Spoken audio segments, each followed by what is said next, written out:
Chaque matin, à cette heure précise, les habitants du quartier tranquille de la petite ville assistaient à la même scène incroyable. Une minuscule fillette de 5 ans promenant 5 énormes bergers allemands dans la rue des Tilleuls comme si le monde lui appartenait. Certains souriaient, d'autres enregistraient des vidéos, mais personne ne savait vraiment qui elle était. Les murmures se propageaient, à qui sont ces chiens? Où sont ses parents? Et comment une si petite fille peut-elle les contrôler si parfaitement? Mais personne ne connaissait la vérité.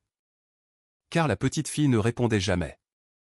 Elle marchait simplement, chaque matin, même heure, même itinéraire, même détermination silencieuse, jusqu'à ce qu'un jour, un passant décide enfin de la suivre. Et ce qu'il découvrit laissa tout le monde stupéfait. Que cachait-elle derrière ce sourire innocent? Restez avec nous, car la vérité vous laissera sans voix. Avant de commencer, assurez-vous d'aimer, de partager et de vous abonner. Et vraiment, je suis curieux. D'où nous regardez-vous? Laissez le nom de votre pays dans les commentaires. J'adore voir jusqu'où voyagent nos histoires. La petite ville était à peine éveillée lorsque le son de pas feutrés résonna dans la rue des Tilleuls. Une brume matinale s'accrochait aux pavés usés et aux toits d'ardoise, transformant le soleil levant en un disque laiteux et orangé.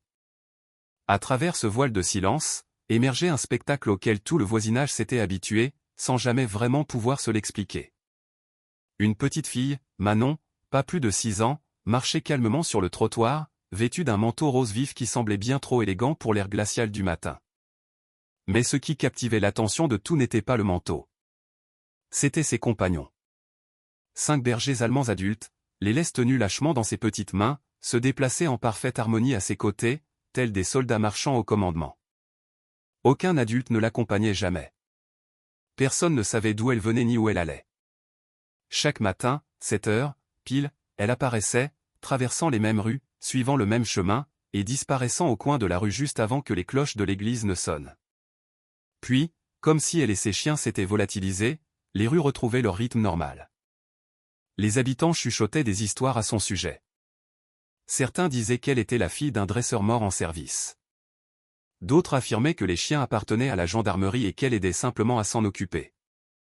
Mais aucun d'eux ne pouvait expliquer comment une enfant si jeune pouvait commander 5 puissants bergers avec une autorité aussi calme. Les chiens eux-mêmes semblaient comprendre que personne ne devait s'approcher de trop près. Un matin, Monsieur Pierre Martin, le vieux commerçant qui balayait le devant de sa boutique à l'aube, tenta de la saluer. « Bonjour, ma petite » lança-t-il avec un sourire. Mais avant qu'elle ne puisse répondre, les bergers resserrèrent les rangs, leurs yeux fixés sur lui avec un regard protecteur qui le figea sur place. La fillette ne dit rien. Elle inclina simplement la tête, émit un léger sifflement, et les chiens reprirent leur marche, laissant le commerçant les regarder s'éloigner, son balai immobile en l'air. Bientôt, les gens commencèrent à filmer ses promenades depuis leurs fenêtres. Des clips de la minuscule fillette et de ses 5 chiens géants inondèrent les réseaux sociaux. Certains l'appelaient la princesse des chiens. D'autres plaisantaient en disant qu'elle entraînait une armée canine. Mais sous les plaisanteries se cachait un sentiment croissant d'admiration et de malaise. Car si l'on regardait de près, les chiens ne se contentaient pas de marcher avec elle, ils la gardaient. À quelques pas d'intervalle, un berger jetait un coup d'œil derrière eux. Un autre scrutait la rue devant. Lorsqu'une voiture passait de trop près, leurs muscles se tendaient, comme prêts à bondir. Et la petite fille, elle, ne bronchait jamais, ne souriait jamais, ne disait jamais un mot. Juste ce même regard paisible, presque hanté, dans ses yeux. Un matin, alors que le soleil se levait sur les bâtiments en briques et que l'air se remplissait du chant des oiseaux et des aboiements de chiens, un nouveau résident nommé Léo Dubois observait la scène depuis son balcon. Il venait d'emménager dans le quartier et n'en croyait pas ses yeux. Une enfant promenant 5 bergers sans aucune crainte. Cela n'avait aucun sens. Quelque chose dans cette scène semblait trop parfait, trop contrôlé, et d'une certaine manière, anormal. Il attrapa son appareil photo et prit un cliché, sans savoir que cette simple image déclencherait bientôt une chaîne d'événements qui révélerait un secret que toute la ville ignorait depuis des années. À la fin de cette semaine-là, tout le monde dans la rue des Tilleuls connaissait son nom. Ou du moins, il pensait le connaître. Certains l'appelaient la fille au berger. D'autres disaient simplement « la petite au chien ». Mais personne ne savait vraiment qui elle était ni où elle vivait. Elle apparaissait simplement chaque matin, toujours de la même direction, et s'évanouissait toujours dans le même coin brumeux près du vieux tilleul. La vidéo que Léo avait postée était devenue virale en une nuit. Des millions de personnes regardaient, incrédules, une petite enfant guider 5 puissants bergers allemands à travers une intersection animée comme s'ils étaient ses gardiens loyaux. Les sections de commentaires explosèrent de théories. Certaines réconfortantes, d'autres dérangeantes. Peut-être qu'elle entraîne des chiens d'assistance. Non, elle a l'air trop jeune. Ce sont des chiens de la gendarmerie. Il y a quelque chose qui cloche. Regardez comment ils se déplacent. C'est comme s'ils la protégeaient. En quelques jours, les journalistes locaux commencèrent à se montrer dans la rue des Tilleuls. Des équipes de tournage attendaient près du coin de la rue chaque matin, espérant un autre aperçu. Mais la petite fille semblait imperturbable face à l'attention grandissante. Elle ne regardait jamais les caméras, ne parlait à personne, marchait simplement en silence avec ses chiens, la tête haute comme un commandant menant ses troupes. Les voisins se mirent à chuchoter derrière leurs rideaux. Certains étaient charmés, d'autres mal à l'aise. Madame Monique Duval, de la boulangerie, affirma avoir vu la fille murmurer quelque chose en allemand aux chiens, et ils avaient répondu instantanément, s'asseyant en formation. Cet enfant a été dressé, marmonnait-elle. Ou alors c'est elle qui les dresse. Le mystère s'épaissit lorsque quelqu'un remarqua que chaque chien portait une plaque de collier différente, vieille, usée, et estampillée de numéros effacés, presque comme des identifiants militaires. Ce ne sont pas des animaux de compagnie, murmura un gendarme local après avoir visionné l'un des clips. Ce sont des chiens de service à la retraite. Léo ne pouvait se défaire de sa curiosité. Il revisionnait ces images, image par image. Sur un gros plan, il repéra quelque chose que les autres avaient manqué, une petite cicatrice sur le poignet de la fille, et sur le collier d'un des chiens, un minuscule emblème en métal qui ressemblait à une médaille de la gendarmerie. Les commentaires en ligne devinrent plus sombres. Où sont ses parents? Qui laisse un enfant promener seul des chiens de cette taille? Ça semble anormal. Pourtant, malgré les soupçons, les gens ne pouvaient s'empêcher de regarder. Chaque nouvelle vidéo suscitait une nouvelle émotion, admiration, confusion, peur. Et chaque matin, elle parcourait le même chemin comme si rien n'avait changé, les chiens formant un mur silencieux entre elle et le reste du monde. Derrière sa fenêtre, Léo murmura pour lui-même, « Que caches-tu, petite fille ?» Il ne le savait pas encore, mais il était sur le point de le découvrir, et la vérité ne ressemblerait en rien à ce qu'il attendait. Léo Dubois en avait vu beaucoup au cours de ses 35 ans. Des crimes de rue, des missions de sauvetage, le côté sombre de l'humanité. En tant que journaliste d'investigation à la retraite, plus rien ne le choquait. Mais quelque chose chez cette petite fille promenant 5 énormes chiens dans la rue des Tilleuls chaque matin éveillait une curiosité qu'il n'avait pas ressentie depuis des années. Au début, il avait considéré cela comme un autre phénomène viral. Mais plus il observait, moins cela ressemblait à une coïncidence. Chaque matin, les chiens se déplaçaient avec une précision chirurgicale. Un en tête, un en queue, 2 sur les flancs, et un restant toujours le plus près de la fille, comme un garde du corps silencieux. Leurs yeux balayaient constamment les environs, alertes mais calmes. Ce n'était pas un comportement aléatoire. C'était de l'entraînement. Léo commença à se réveiller tôt, café à la main, carnet prêt. De son balcon au premier étage, il étudiait chaque détail. Le manteau rose de la fille était le même chaque jour, un peu usé aux manches. Ses chaussures semblaient éraflées, comme si elle avait parcouru des kilomètres bien au-delà de ce quartier tranquille. Et les chiens, leur fourrure brillait, leur collier était entretenu. Mais leur démarche portait la discipline, pas l'enjouement. Il nota, ces chiens ont un but. Mais lequel? Un matin glacial, la curiosité l'emporta. Léo décida de les suivre. Pas assez près pour les effrayer, mais juste assez pour voir où ils allaient. Il les suivit à un demi-pâté de maison derrière, gardant ses pas légers, son appareil photo prêt. La fille ne se retourna pas une seule fois. Sa petite main agrippait les laisses avec une fermeté habituée. Ils passèrent devant la boulangerie, la librairie, le jardin public, tous des lieux familiers, puis tournèrent dans une ruelle étroite qui menait vers la périphérie de la ville, un endroit que peu de gens visitaient encore. De vieilles maisons de campagne bordaient la route, certaines barricadées, d'autres abandonnées depuis longtemps. C'est alors que Léo remarqua quelque chose qui fit battre son pouls plus vite. Le comportement des chiens changea. Leurs oreilles se dressèrent, leurs pas ralentirent, et leur formation se resserra autour de la fille. Elle leva brièvement les yeux au ciel, murmura quelque chose qu'il ne put entendre, et les chiens se calmèrent instantanément. Ce simple commandement, court, contrôlé, lui donna des frissons. Lorsqu'ils atteignirent la dernière maison de la rue, elle s'arrêta. La maison semblait oubliée. Peinture écaillée, clôture cassée, fenêtre à moitié recouverte de plastique au lieu de verre. Mais au moment où elle franchit le portail, l'attention des chiens s'évanouit. Ils remuèrent doucement la queue, comme s'ils rentraient chez eux. Léo s'accroupit derrière un arbre, prenant quelques photos discrètes. Son instinct de journaliste lui hurlait, il y a quelque chose ici. Quelque chose que personne ne connaît. Alors que la fille disparaissait à l'intérieur, il entendit de faibles aboiements provenant de l'intérieur. D'autres chiens. Peut-être 2 ou 3. Il fronça les sourcils. Comment un enfant pouvait-il gérer tout ça seul? Il éteignit son appareil photo, expirant un nuage d'air froid. Très bien, marmonna-t-il, les yeux fixés sur la vieille maison. Découvrons qui tu es vraiment. Il ne le réalisait pas encore, mais cette simple décision de la suivre était sur le point de dénouer un mystère bien plus grand que tout ce qu'il avait jamais enquêté auparavant. Le lendemain matin, Léo gara sa voiture à quelques rues de la vieille maison. Le soleil venait à peine de se lever, peignant les toits d'or alors que la ville s'éveillait. Il s'assit tranquillement, observant à travers son pare-brise, attendant. Et juste au moment où l'horloge de l'église sonna 7 heures, le portail grinça. Elle était là à nouveau, la petite fille au manteau rose, ses tresses se balançant alors qu'elle sortait avec ses 5 loyaux bergers allemands. Ils se déplaçaient comme des ombres à ses côtés, synchronisés et silencieux. Le spectacle était presque hypnotique, un enfant si petit, entouré de protecteurs si féroces. Léo sortit de sa voiture et suivit à une distance de sécurité. Il remarqua comment chaque chien semblait avoir un rôle spécifique. Le plus grand, portant un collier en cuir balafré, restait à sa droite, scrutant constamment la route devant.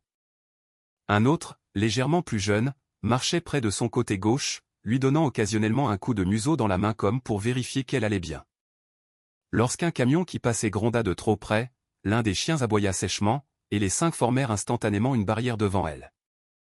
Léo se figea.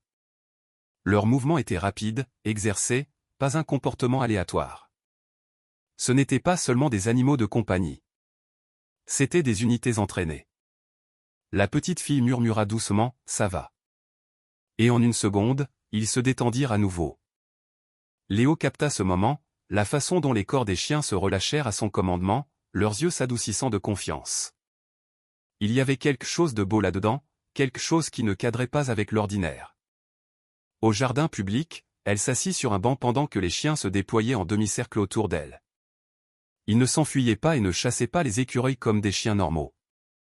Ils montaient la garde, alerte mais calme. La fille sortit une petite boîte à goûter et en sortit des morceaux de baguette. Pas pour elle, mais pour eux. Elle nourrit chacun d'eux avec amour, leur caressant la tête, murmurant des mots qu'ils ne pouvaient pas distinguer. La poitrine de Léo se serra. Ce n'était ni de la peur ni de la pitié qu'il ressentait, c'était autre chose. Ce n'était pas une enfant jouant à être courageuse. C'était quelqu'un qui portait une responsabilité bien trop lourde pour son âge. Lorsqu'un jogger passa à proximité, l'un des chiens se leva instantanément, lui barrant le chemin. Le jogger rit nerveusement et s'écarta. Léo le vit à nouveau.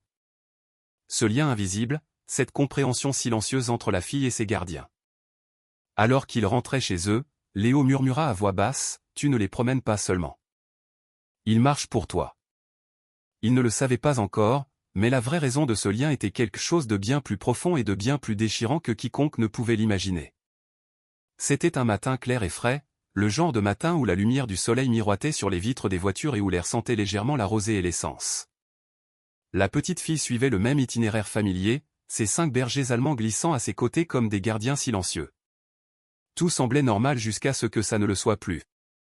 Léo suivait de l'autre côté de la rue, appareil photo à la main, faisant semblant de faire défiler son téléphone. Il documentait ses promenades depuis des jours, chaque pas l'entraînant plus profondément dans son mystère. Mais ce matin-là, quelque chose de différent flottait dans l'air, une tension qu'il pouvait même sentir.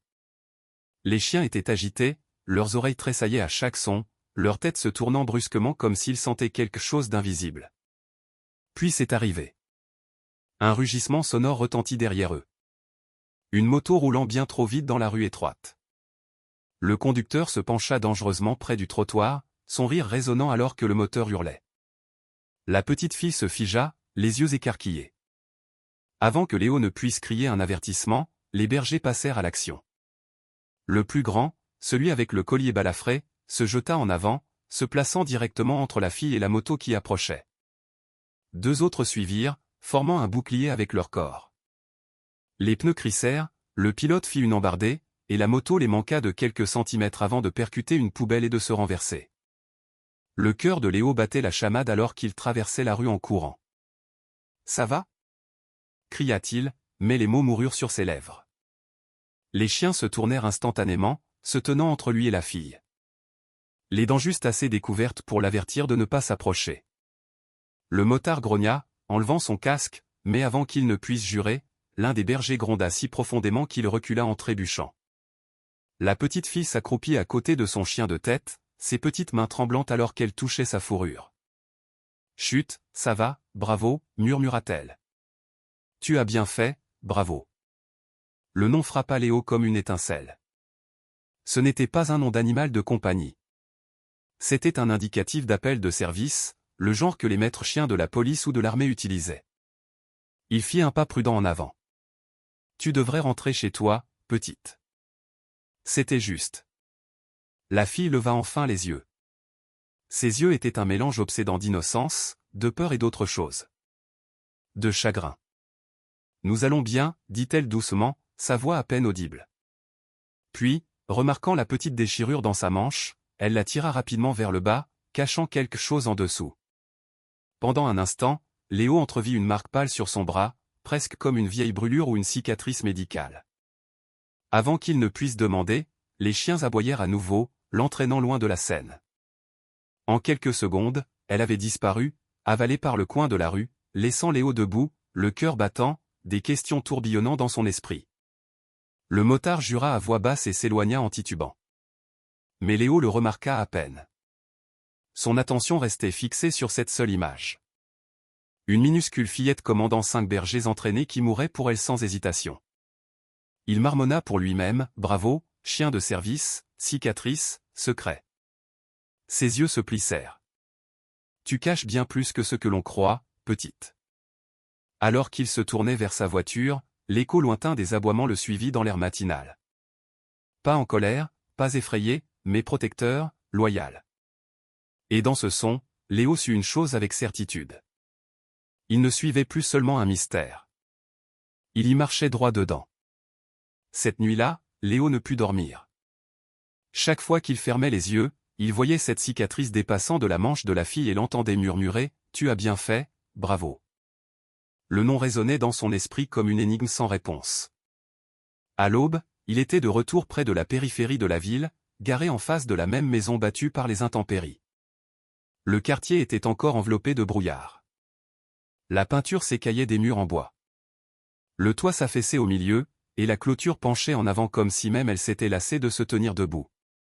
Mais de l'intérieur provenaient de faibles bruits, de doux aboiements, un gémissement, puis le silence. Il attendit qu'elle parte pour sa promenade matinale habituelle. Une fois qu'elle et les bergers eurent disparu au bout de la rue, Léo traversa la route. Chaque instinct lui disait de ne pas entrer, mais la curiosité était plus forte que la prudence. De près, l'endroit semblait pire. Des fenêtres striées de boue, une boîte aux lettres rouillée sans nom, et des empreintes de pattes imprimées dans la terre comme des signatures de fantômes. Il fit le tour par l'arrière, marchant prudemment à travers les mauvaises herbes jusqu'à ce qu'il trouve un petit hangar ouvert. À l'intérieur se trouvaient des sacs de nourriture vides, des couvertures déchirées et une pile de laisse usée. L'air sentait le médicament et le shampoing pour chien. Puis il remarqua une caisse en bois nichée dans le coin. La poussière recouvrait son couvercle, mais 3 mots étaient inscrits au pochoir en lettres noires délavées qui le glacèrent. Unité cynophile de la gendarmerie nationale. Le cœur de Léo martela. Alors Madame Monique Duval avait raison. Ce n'étaient pas des chiens ordinaires. C'étaient des chiens entraînés et possiblement des carnes-neufs de la gendarmerie à la retraite. Mais comment une petite fille avait-elle pu se retrouver avec 5 d'entre eux? Un aboiement soudain le fit sursauter. Il se retourna pour voir une ombre dans l'embrasure de la porte. Pas une personne, mais un autre chien. Plus âgé, boitant, son museau grisonnant avec l'âge. Il le fixa pendant une longue seconde, puis se retira à l'intérieur de la maison. La porte grinça en se refermant derrière lui. Léo recula, le pouce accélérant. Il y avait d'autres chiens là-dedans, peut-être blessés, peut-être cachés. Il sortit son téléphone et zooma sur la fenêtre avant. Derrière le mince rideau, il entrevit le scintillement d'une lampe, une rangée de bols en acier inoxydable et ce qui ressemblait à un uniforme de gendarme plié sur une chaise. Il murmura pour lui-même, « Qui prend soin de qui, petite ?» Alors qu'il se glissait dans le brouillard, le grognement sourd d'un berger vigilant le suivit de derrière la clôture. Il ne le savait pas encore, mais la prochaine fois qu'il reviendrait, il ne serait pas seul. Et le secret à l'intérieur de cette maison en ruine ne resterait plus caché. Il ne fallut pas longtemps pour que l'attention grandissante attire le mauvais type de regard. Les vidéos virales, les chuchotements, la curiosité, tout cela mena à un appel de quelqu'un qui pensait faire ce qu'il fallait. En une semaine, une camionnette blanche marquée « Service municipal de la Fourrière » s'arrêta devant la maison de la petite fille. Léo observait de l'autre côté de la rue, caché derrière sa voiture. Son estomac se noua. Il ne savait pas ce qu'il trouverait à l'intérieur, mais quelque chose lui disait que cela n'allait pas bien se terminer. 2 agents sortirent. L'un tenant un presse-papier, l'autre ajustant une sangle de tranquillisant à sa ceinture. Le plus jeune soupira, 5 bergers sous la garde d'une enfant. Ce n'est pas sûr. Nous devrons les enlever si aucun tuteur ne se présente. Le portail avant grinça en s'ouvrant alors qu'ils approchaient. Instantanément, les aboiements commencèrent. Profond, tonitruant, autoritaire. Le son fit trembler l'air. En quelques secondes, 5 bergers allemands apparurent à la clôture, les poils hérissés, les yeux flamboyants d'avertissement. « Ouais » murmura l'agent plus âgé. « C'est un comportement de formation. Il garde, il n'attaque pas. » Pourtant, il fit un pas prudent en avant. C'est tout ce qu'il fallut. Le plus grand chien, Bravo, se jeta vers le portail, les dents découvertes. Les agents se figèrent. Puis, à travers le chaos, la petite fille apparut dans l'embrasure de la porte. Son manteau rose était maintenant délavé, son visage pâle mais déterminé. « Arrêtez !» cria-t-elle. Instantanément, les 5 chiens reculèrent, retournant à ses côtés comme des soldats obéissants. Sa petite main reposa sur la tête de Bravo alors qu'elle murmurait « Ça va. Ils ne sont pas là pour nous faire du mal. » Un agent s'éclaircit la gorge. « Ma puce, tes parents sont à la maison. » Elle secoua lentement la tête. « Il n'y a que nous. » L'expression du jeune agent s'adoucit, mais sa voix resta ferme. « Nous avons eu des signalements, ma chérie. Les gens s'inquiètent.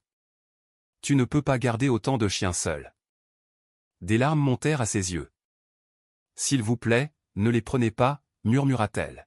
« Ils sont tout ce qui me reste. » Derrière elle, Léo pouvait voir des formes bouger. D'autres chiens, plus âgés, jetant un coup d'œil depuis les ombres à l'intérieur. Son appareil photo trembla légèrement dans ses mains. L'agent plus âgé soupira. « Nous devrons signaler cela, » dit-il doucement.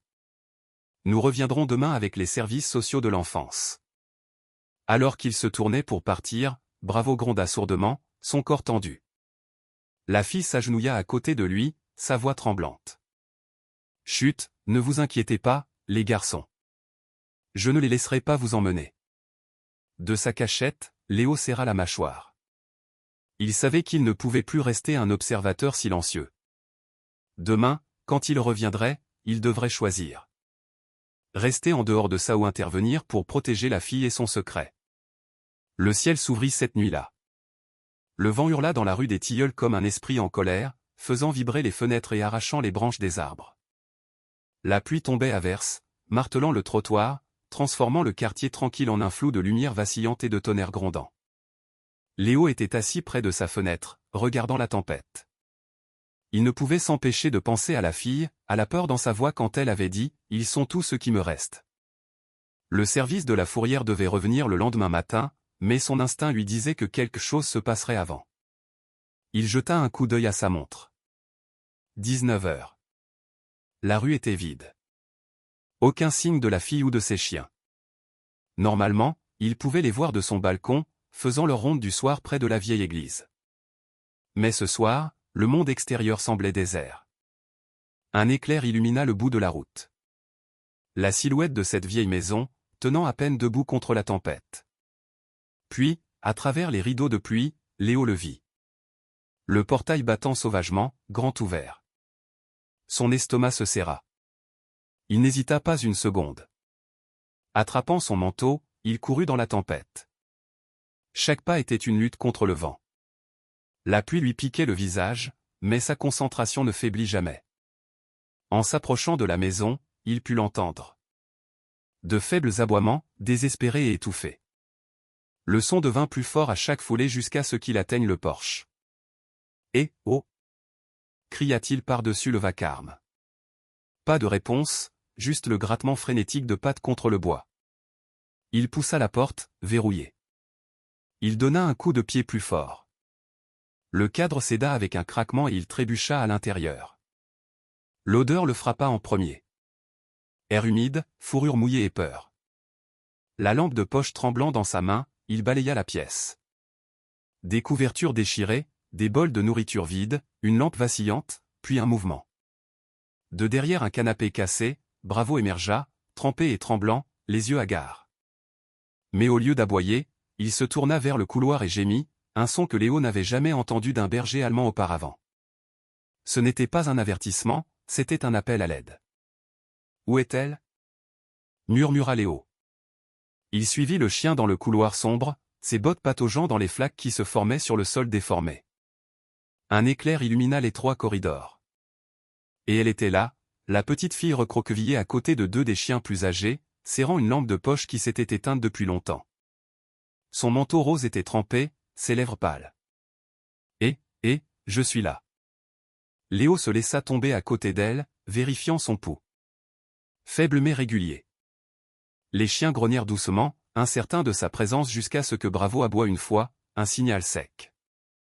Ils se reculèrent. Léo enroula sa veste autour de ses épaules tremblantes. « Ça va, petite. Tu es en sécurité maintenant. » Le vent rugit à l'extérieur, secouant les fenêtres si violemment qu'il crut qu'elles allaient se briser. Il devait la faire sortir. Mais alors qu'il la soulevait dans ses bras, sa lampe de poche attrapa quelque chose. Une photo encadrée, face contre terre. Il la retourna. Un homme en uniforme de gendarme lui sourit, se tenant fièrement à côté de 5 bergers allemands. Sa plaque nominative indiquait « Capitaine Stéphane Bernard, unité cynophile ». Le souffle de Léo se coupa. La ressemblance était indéniable. Les yeux de la fille, son visage. C'était sa fille. Le tonnerre craqua à l'extérieur, secouant les murs. Léo murmura pour lui-même, « Mon Dieu, c'est son enfant ». Et à ce moment-là, il sut que ce n'était pas seulement un sauvetage. C'était le début d'une révélation qui allait tout changer. Le matin, la tempête était passée, laissant la rue des Tilleuls ensevelie sous le silence et les branches cassées. Mais la paix ne dura pas longtemps. À 8 heures précises, 2 voitures de gendarmerie et la même camionnette blanche de la Fourrière arrivèrent devant la vieille maison. Les agents sortirent, de l'eau dégoulinant de leurs bottes, leurs radios grésillant dans la brume. Ils étaient venus préparer cette fois. Tranquillisant, lampe de poche et documents autorisant une entrée forcée. Léo se tenait à proximité, se faisant passer pour un passant, bien que son cœur batte la chamade de culpabilité. Il avait mis la fille en sécurité des heures plus tôt, chez lui, où elle dormait sous une couverture à côté de Bravo et des autres. Mais une partie de lui avait besoin de savoir ce qui se cachait vraiment à l'intérieur de cette maison. L'agent plus âgé frappa à la porte. Service municipal de la Fourrière. Quelqu'un à l'intérieur. Pas de réponse, juste le faible gémissement de chien au-delà du bois. Il essaya de nouveau, plus fort cette fois. Nous avons un ordre d'inspecter la propriété. Le silence s'étira pendant plusieurs secondes avant que l'un des gendarmes n'échange un regard et ne hoche la tête. Le bélier frappa la porte avec un bruit sourd qui résonna dans toute la rue. Les charnières cédèrent et l'odeur de fourrure mouillée et de désinfectant emplit l'air. Ils entrèrent prudemment, les lampes de poche fendant l'obscurité. Le jeune agent s'arrêta le premier. « Monsieur, vous devez voir ça. » Des cages. des dizaines de cages, pas des cages de prison, mais propres, tapissées de couvertures, certaines vides, d'autres avec des bergers blessés se reposant à l'intérieur. Des pattes bandées, des plaies suturées, des bols d'eau remplis. Ce n'était pas un chenil. C'était un sanctuaire. Mon Dieu, murmura l'homme plus âgé. Elle prenait soin d'eux. Dans un coin, un mur de photos encadrées racontait le reste de l'histoire. Des gendarmes en uniforme, des unités cynophiles, des citations, et au centre, le même homme de la photo que Léo avait trouvé. Le capitaine Stéphane Bernard, debout fièrement à côté de ses chiens. Épinglé à côté, une coupure de journal pliée. Un gendarme maître-chien local décède en service. Les agents se turent. La vérité les frappa tous en même temps. Ce n'était pas de la négligence. C'était un héritage. L'agent de la fourrière baissa son fusil tranquillisant. Personne ne parla pendant un long moment jusqu'à ce qu'un gendarme dise doucement « On ne peut pas les emmener. » Pas après ça. Dehors, les nuages commencèrent à se dissiper et la lumière du soleil pénétra par les fenêtres brisées. Les chiens levèrent la tête, calmes maintenant, comme s'ils savaient que la bataille était enfin terminée. Et à des kilomètres de là, alors que Léo se tenait près de sa fenêtre, regardant la pluie s'estomper, il murmura pour lui-même, elle ne cachait pas les chiens. Elle protégeait leur mémoire. Mais l'histoire n'était pas encore terminée, car ce qui se trouvait dans la pièce cachée sous la maison allait tout changer. Il pensait tout savoir sur son père. Quand Léo retourna à la vieille maison plus tard dans l'après-midi, la gendarmerie était déjà partie. Le ruban de sécurité flottait faiblement dans le vent, mais le silence autour de l'endroit semblait différent maintenant, plus léger, presque paisible. Les agents n'avaient pas emmené les chiens. Au lieu de cela, ils étaient partis discrètement, laissant derrière eux une seule note scotchée à la porte. Sous la garde d'un tuteur temporaire jusqu'à nouvel ordre. Léo poussa la porte, traversant prudemment le désordre laissé derrière.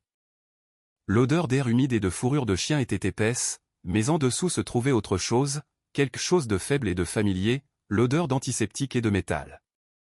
Il la suivit dans le couloir jusqu'à l'arrière de la maison. Derrière une pile de boîtes, à moitié recouverte par une bâche, se trouvait une trappe en bois. Il s'agenouilla et balaya la poussière. Le loquet était vieux mais non verrouillé. Lentement, il l'ouvrit. Un escalier descendait dans l'obscurité. Il alluma sa lampe de poche et descendit, chaque grincement des marches résonnant dans l'air calme. Ce qu'il trouva en bas lui coupa le souffle. La cave n'était pas une cachette, c'était un mémorial.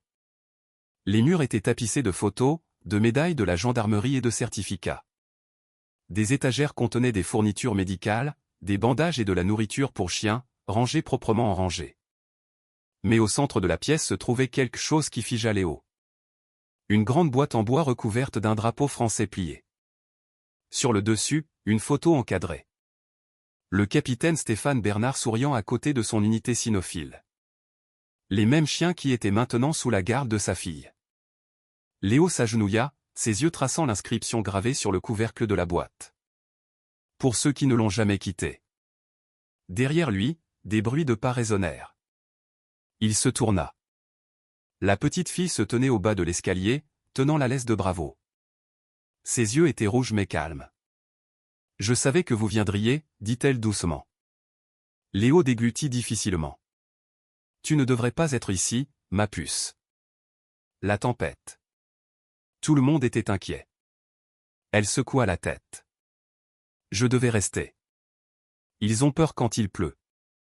Mon père disait que le tonnerre ressemble au champ de bataille. » Elle se dirigea vers la boîte et posa doucement sa main dessus. Il emmenait ses chiens partout. Quand il n'est pas revenu, ils ont été envoyés ailleurs. Mais ils n'avaient leur place nulle part ailleurs. Ils n'arrêtaient pas de s'enfuir jusqu'à ce qu'une nuit, Bravo me retrouve. Je l'ai suivi et il m'a amené ici. Sa voix tremblait, mais elle ne pleurait pas. C'était l'endroit de mon père. Il soignait les chiens de service blessés ici, les entraînait, leur donnait un foyer. J'ai juste continué ce qu'il avait commencé. Léo regarda autour de la pièce, les outils médicaux, les tableaux d'alimentation, les empreintes de pattes peintes sur le mur. Elle s'était occupée de tout seule depuis la mort de son père. « Tu as fait tout ça toute seule ?» demanda-t-il doucement. Elle hocha la tête. Il m'a dit une fois, les héros ne portent pas toujours d'insigne. Parfois, ils ont des pattes. J'ai promis que je ne les abandonnerai jamais. Des larmes piquèrent les yeux de Léo alors qu'il s'agenouillait à côté d'elle. Tu as tenu sa promesse mieux que quiconque n'aurait pu le faire. Pendant un moment, le silence remplit la cave, un silence qui portait à la fois la douleur et la paix. Bravo appuya sa tête contre l'épaule de la fille, et elle sourit faiblement. Léo murmura, « Le monde doit connaître ton histoire. » Mais la fille leva les yeux, secouant la tête. « Non, je ne veux pas de célébrité. Je veux juste qu'ils soient en sécurité. » Il hocha lentement la tête. « Alors je m'assurerai qu'ils le sont.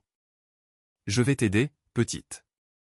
Tu n'es plus seule. » Au-dessus d'eux, la lumière du soleil traversa la fenêtre fissurée, jetant une lueur dorée sur la photo du capitaine Bernard et de ses loyaux Carl9. Et dans cet espace calme et sacré, entouré de souvenirs et d'amour, la vérité semblait enfin complète. Une fille qui maintenait vivant l'héritage de son père, un battement de cœur loyal à la fois. La voix de la fille tremblait alors qu'elle traçait du doigt la photo de son père. Il disait toujours, « Les tempêtes n'effraient pas les cœurs courageux », murmura-t-elle. Mais cette nuit-là, la tempête n'a jamais pris fin. Léo resta silencieux. Puis, doucement, elle commença à raconter l'histoire. Le souvenir se déroula dans ses mots comme si la cave elle-même insufflait la vie au passé. C'était il y a 2 ans. La veille de la dernière mission du capitaine Stéphane Bernard, l'air était calme, le ciel virant au doré à l'extérieur de leur petite maison à la périphérie de la ville. Son père était assis près de la cheminée, polissant le collier de Bravo. Les 4 autres bergers se reposaient à proximité, calmes, loyaux, vigilants. La petite fille était assise en tailleur sur le tapis, son chiot en peluche sur les genoux. « Papa, demanda-t-elle, pourquoi dois-tu repartir? Tu viens juste de rentrer. » Stéphane sourit doucement, posant le collier. « Parce que, ma chérie, il y a quelqu'un là-bas qui a besoin de nous.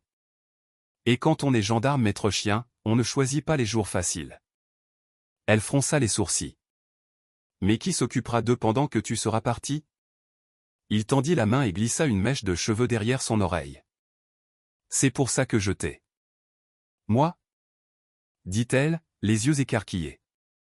Stéphane hocha la tête.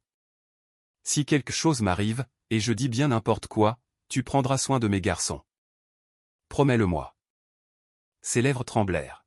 « Mais je suis petite. » Il sourit, ce même sourire doux qui vivait pour toujours dans sa mémoire. « La bravoure n'est pas une question de taille, ma chérie.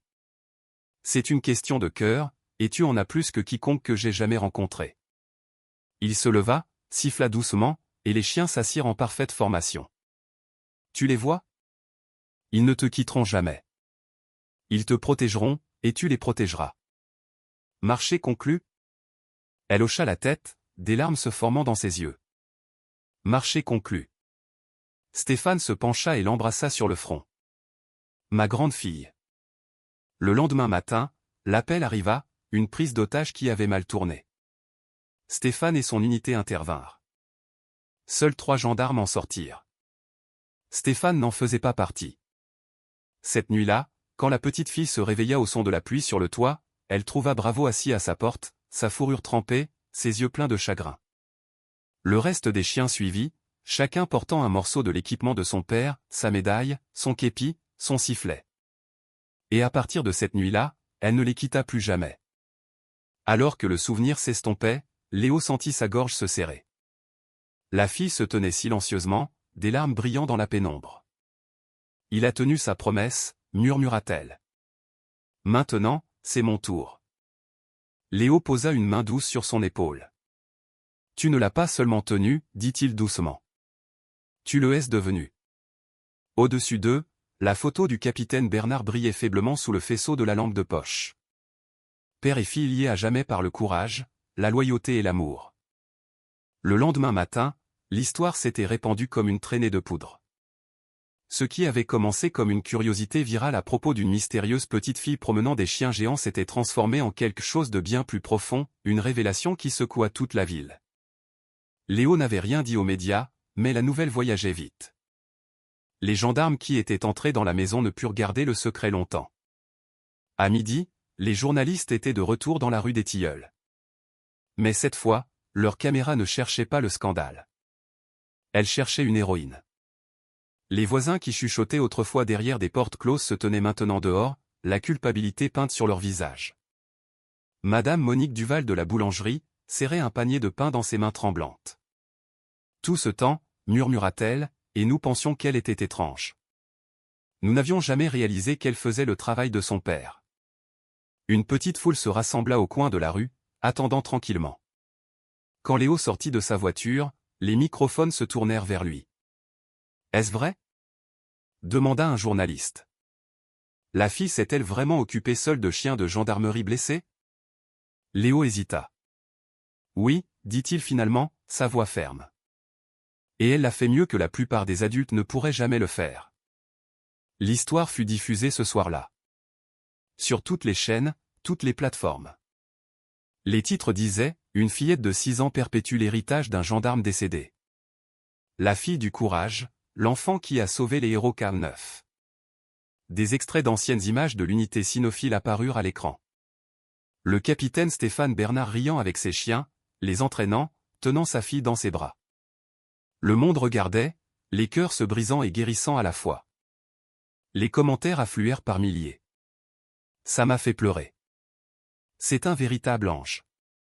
Son père doit être si fier. Les dons commencèrent à affluer au refuge local. Des messages de soutien arrivèrent de tout le pays et des gendarmes des villes voisines proposèrent d'aider à s'occuper des chiens. Ce soir-là, alors que le soleil plongeait sous les toits, la rue des Tilleuls ne semblait plus froide ni distante. Les mêmes voisins qui jugeaient autrefois faisaient maintenant la queue devant l'abri temporaire de la fille, apportant de la nourriture, des couvertures, des jouets et des friandises pour chiens. De la fenêtre, la petite fille regardait tranquillement, sa petite main reposant sur la tête de Bravo.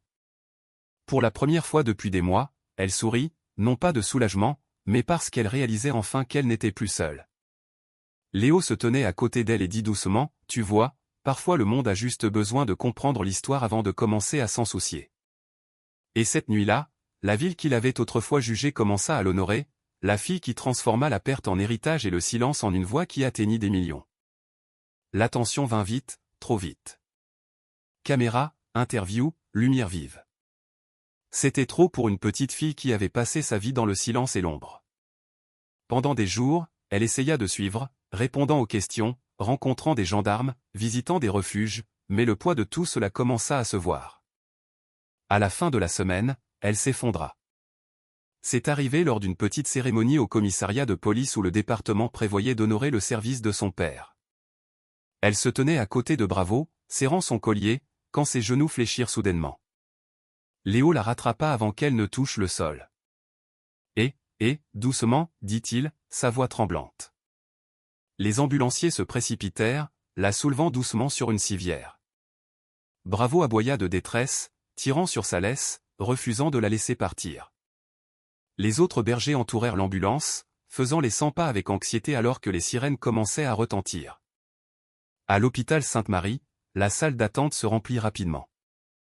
Gendarmes, voisins et étrangers qui ne connaissaient son histoire qu'à travers un écran, tous se rassemblèrent dans une inquiétude silencieuse. Les heures passèrent. Les chiens gisaient devant l'entrée, trempés par la douce pluie du soir, refusant la nourriture, refusant le repos. La tête de Bravo reposait contre la porte vitrée, ses yeux ne quittant jamais le couloir à l'intérieur. Léo s'assit à côté d'eux, une main caressant distraitement la fourrure de Bravo. « Elle est forte, murmura-t-il. Elle a l'esprit de son père, mais sa voix se brisa sur le dernier mot. À l'intérieur, les médecins travaillaient à la stabiliser. Épuisement, déshydratation, stress. Son corps avait simplement lâché. Mais même dans son sommeil, sa main ne lâchait pas le petit pendentif qu'elle portait autour du cou, la médaille de la gendarmerie de son père. Quand l'aube vint, les couloirs de l'hôpital brillèrent d'une lumière pâle. Une infirmière ouvrit les portes d'entrée, sortant là où les chiens attendaient toujours. « Elle va s'en sortir, dit-elle doucement. Vous pouvez entrer maintenant. » C'était un spectacle que personne n'oublierait jamais. 5 bergers allemands marchant silencieusement dans le couloir de l'hôpital, la queue basse, les yeux fixés sur la chambre devant eux. Le personnel s'écarta, des larmes brillant dans leurs yeux alors que les chiens atteignaient son chevet. Bravo grimpa doucement, posant son menton à côté de sa main. Ses doigts tressaillirent, puis lentement ses yeux s'entr'ouvrirent. « Bravo » murmura-t-elle, sa voix rauque, mais chaude. La queue du chien frappa une fois contre le lit. Léo sourit depuis l'embrasure de la porte, les yeux humides de soulagement. « Te revoilà, petite. » Dehors, le monde attendait de célébrer un miracle. Mais à l'intérieur de cette petite chambre d'hôpital, il n'y avait que le silence. Une fille, ses chiens, et le battement de cœur d'une promesse qui n'avait jamais été rompue. Le soleil du matin se déversait doucement par la fenêtre de l'hôpital, dorant les murs blancs. La petite fille était assise, soutenue par des oreillers, une couverture sur les épaules, sa petite main reposant doucement sur la fourrure de Bravo. Les autres bergers gisaient à ses pieds, enfin calmes, comme s'ils comprenaient eux aussi que le plus dur était passé. Dehors, une foule s'était rassemblée. Journalistes, gendarmes, voisins et étrangers qui avaient conduit des heures juste pour la voir. Mais cette fois, ce n'était pas la curiosité qui les avait amenés. C'était la gratitude. Léo entra dans la pièce avec un sourire. « Tu as un sacré fan-club là-dehors, » dit-il, posant une petite boîte sur sa table de chevet. À l'intérieur se trouvait une médaille, dorée, polie et gravée du nom de son père. « Ils veulent te donner ça aujourd'hui, pour ta bravoure, ta compassion et ton courage. » Ses yeux s'écarquillèrent. « Pour moi ?» Léo hocha la tête. « Pour toi et pour lui. » Quelques instants plus tard, la porte s'ouvrit à nouveau. Un homme en uniforme de gendarme décoré entra. Le commandant Jean Leclerc, l'ancien supérieur de son père. Sa voix était rauque d'émotion. « Ton père était l'homme le plus courageux que j'ai jamais connu, » dit-il. Et maintenant tout le monde sait que sa fille porte le même cœur. Il épingla soigneusement la médaille sur sa couverture. La pièce devint silencieuse, remplie seulement du son de quelques reniflements discrets. « Ce n'est pas seulement une récompense, » continua-t-il. « C'est un merci, de la part de chaque gendarme, chaque maître chien et chaque chien que ton père a entraîné. » La petite fille baissa les yeux vers Bravo, des larmes brillant dans ses yeux. « Il serait fier, n'est-ce pas ?» murmura-t-elle. Le commandant Jean Leclerc sourit doucement. Il l'est déjà. Dehors, la cour de l'hôpital avait été transformée. Des bannières disant « Merci au héros K9 » flottaient dans la brise. Quand elle sortit, la petite main serrant celle de Léo, entourée de ses loyaux chiens, toute la foule éclata en applaudissements. Les gendarmes saluèrent. Des enfants brandissaient des pancartes faites à la main. L'une d'elles disait « Les héros ne meurent jamais, ils vivent en ceux qui se souviennent. » La petite fille sourit pour la première fois.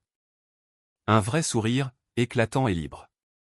Elle leva timidement la main, saluant les gens qui n'avaient autrefois que chuchoté à son sujet. Léo se pencha.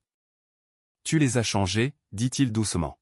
« Et peut-être que tu nous as tous changés. » Alors que le soleil montait plus haut, Bravo aboya une fois, un son profond et fier qui résonna dans toute la cour. Les applaudissements redoublèrent, et à ce moment-là, tout le monde le sentit. L'esprit du capitaine Stéphane Bernard regardant de quelque part au-dessus, fier de sa fille, fier de son équipe. Et pour la première fois depuis cette terrible nuit il y a des années, la rue des Tilleuls ressemblait à nouveau à un foyer. Les applaudissements s'estompèrent lentement, mais le sentiment dans l'air persista. Le genre de calme qui suit quelque chose de vraiment beau. La petite fille se tenait au centre de la cour, la lumière du soleil scintillant sur la médaille épinglée à sa couverture. Autour d'elle, les 5 bergers allemands étaient assis fièrement, leurs yeux fixés sur elle comme s'ils savaient déjà qu'ils avaient rempli leur promesse envers son père. Léo observait de côté, les mains dans les poches, un léger sourire aux lèvres. Il avait vu d'innombrables histoires dans sa vie, mais jamais une comme celle-ci. « Tu l'as fait, petite, » murmura-t-il. « Tu as donné la paix à ton père. » La fanfare de la gendarmerie commença à jouer doucement, une mélodie lente et solennelle qui résonna sur le terrain de l'hôpital. Le commandant Jean Leclerc s'approcha du microphone. « Aujourd'hui, » dit-il, sa voix ferme, « nous honorons le capitaine Stéphane Bernard, un homme qui a tout donné pour son pays, et la fille qui a porté sa mission plus loin que nous n'aurions jamais pu l'imaginer. » La foule éclata en acclamations. Des larmes coulaient sur les visages des gendarmes, des infirmières, des voisins, des étrangers. Même les hommes les plus endurcis en uniforme clignaient rapidement des yeux, prétendant que c'était juste le soleil. À la fin de la cérémonie, la fille s'accroupit à côté de ses chiens, les serrant chacun fermement dans ses bras. Bravo se blottit contre elle, sa queue battant doucement. On l'a fait, les garçons, murmura-t-elle. Papa serait fier. Léo s'agenouilla à côté d'elle, posant une main sur la tête de Bravo. Tu sais, dit-il doucement, tu as toute une ville derrière toi maintenant. Qu'est-ce que tu vas faire ensuite? Elle leva les yeux, son sourire timide mais plein d'une force tranquille. Je vais continuer à aider les chiens comme eux, ceux dont personne ne veut plus. Il gloussa. Alors je suppose que nous avons du travail. Alors qu'ils s'éloignaient ensemble, le soleil déclina, peignant le monde en or. Les chiens trottaient devant, leurs ombres s'étirant longuement sur le trottoir. 6 cœurs battant avec le même but. 6 âmes liées par un seul héritage. La caméra s'attarderait sur ce moment. La petite fille et ses chiens disparaissant dans la rue des Tilleuls. La même route où tout avait commencé. Mais cette fois, il n'y avait pas de chuchotement, pas de doute, seulement de l'admiration et de l'amour suivant chacun de ses pas. Car maintenant, tout le monde connaissait la vérité. Elle n'était pas juste une enfant promenant ses chiens.